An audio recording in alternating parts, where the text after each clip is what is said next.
Baik, bertemu lagi dengan Bapak Chandra Al. Pada saat ini saya mau bertanya kepada Anda.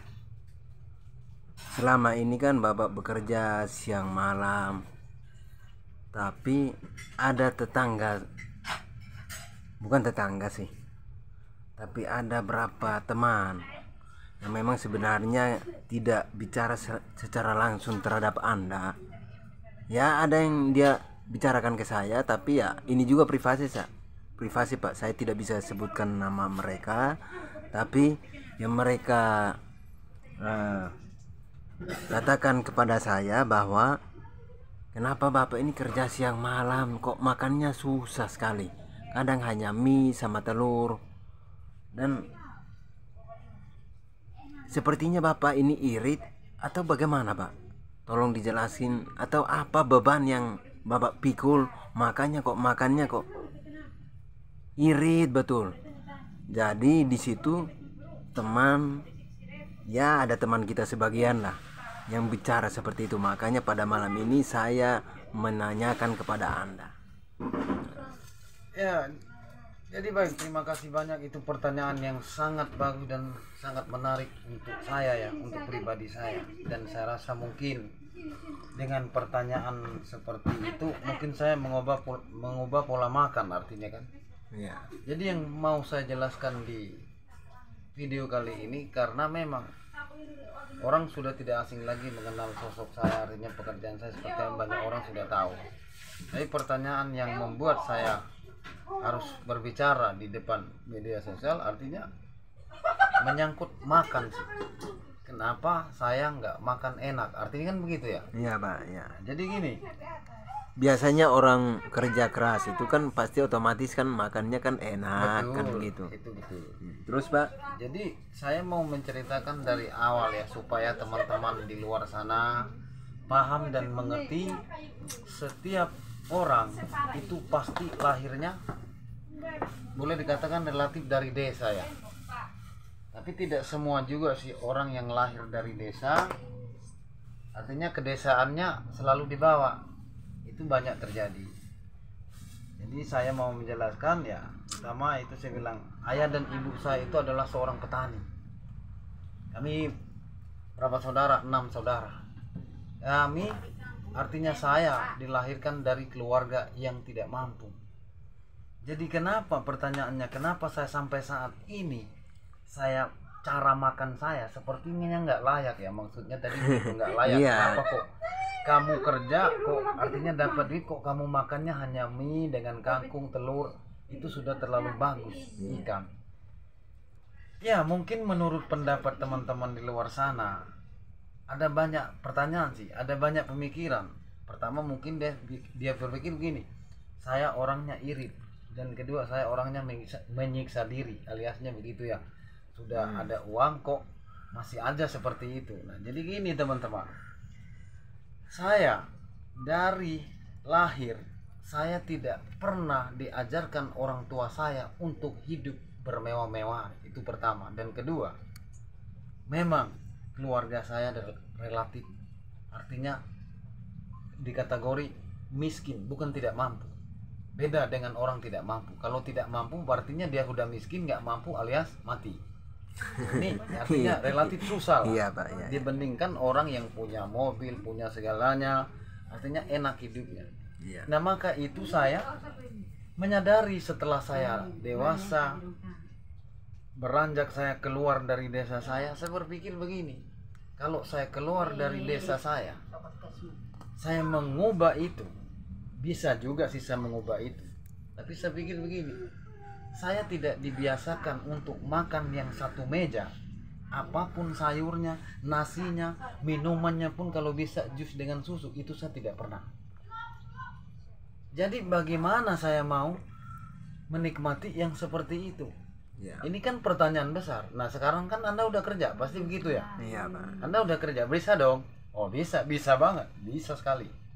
Tapi saya pikir begini, dari orang tua saya sudah susah sampai ke saya bekerja dan mendapatkan uang, lalu saya menghabiskan uang saya karena untuk dilihat orang, oh saya ini makannya bagus, makannya enak-enak.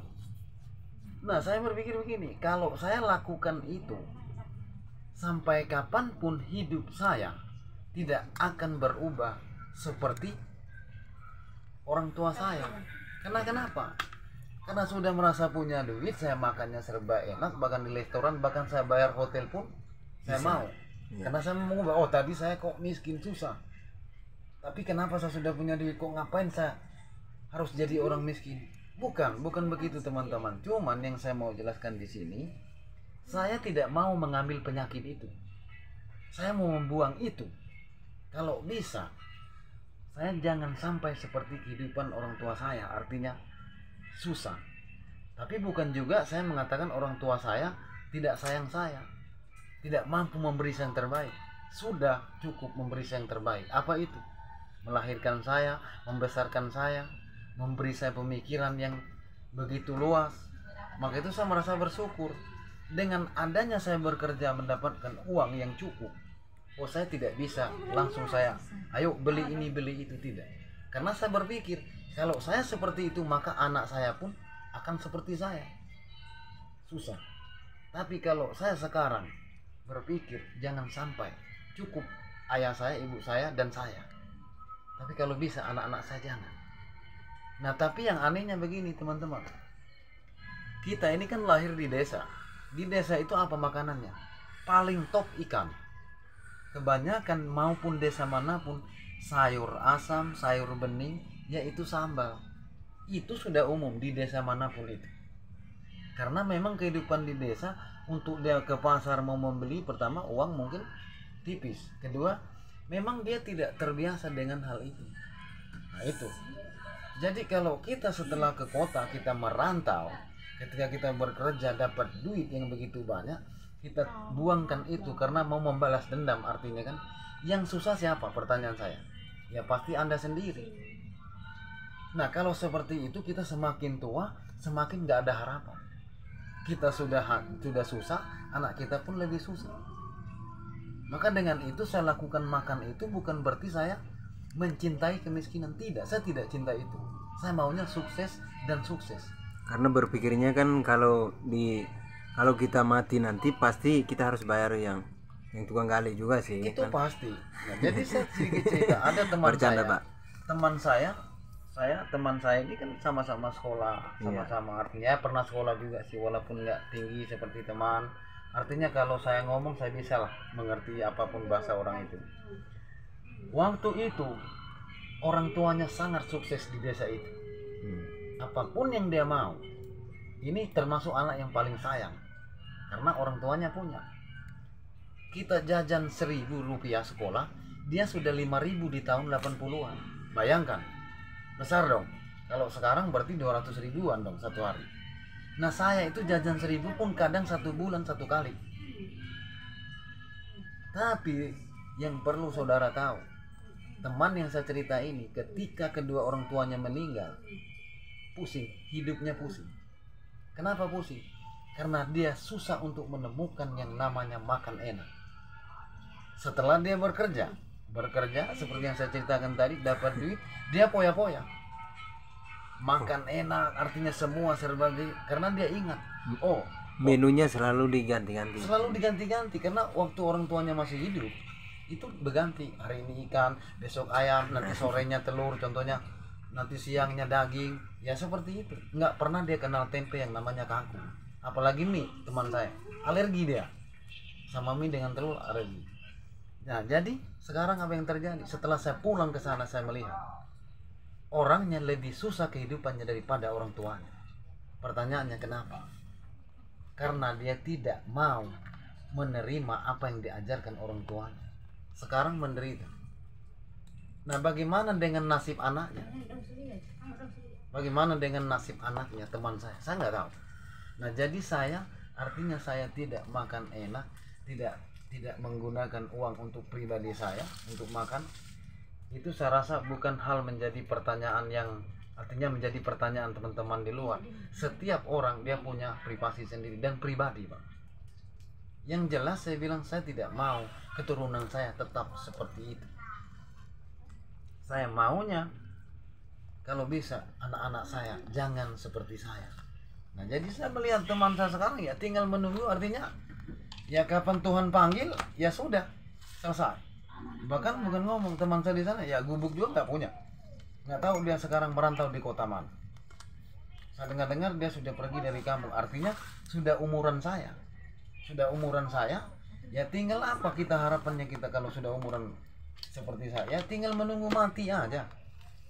Nah sementara kamu mati, kalau kamu royal, ya memang orang bilang harta itu nggak dibawa mati, tapi nggak pikir yang hidup.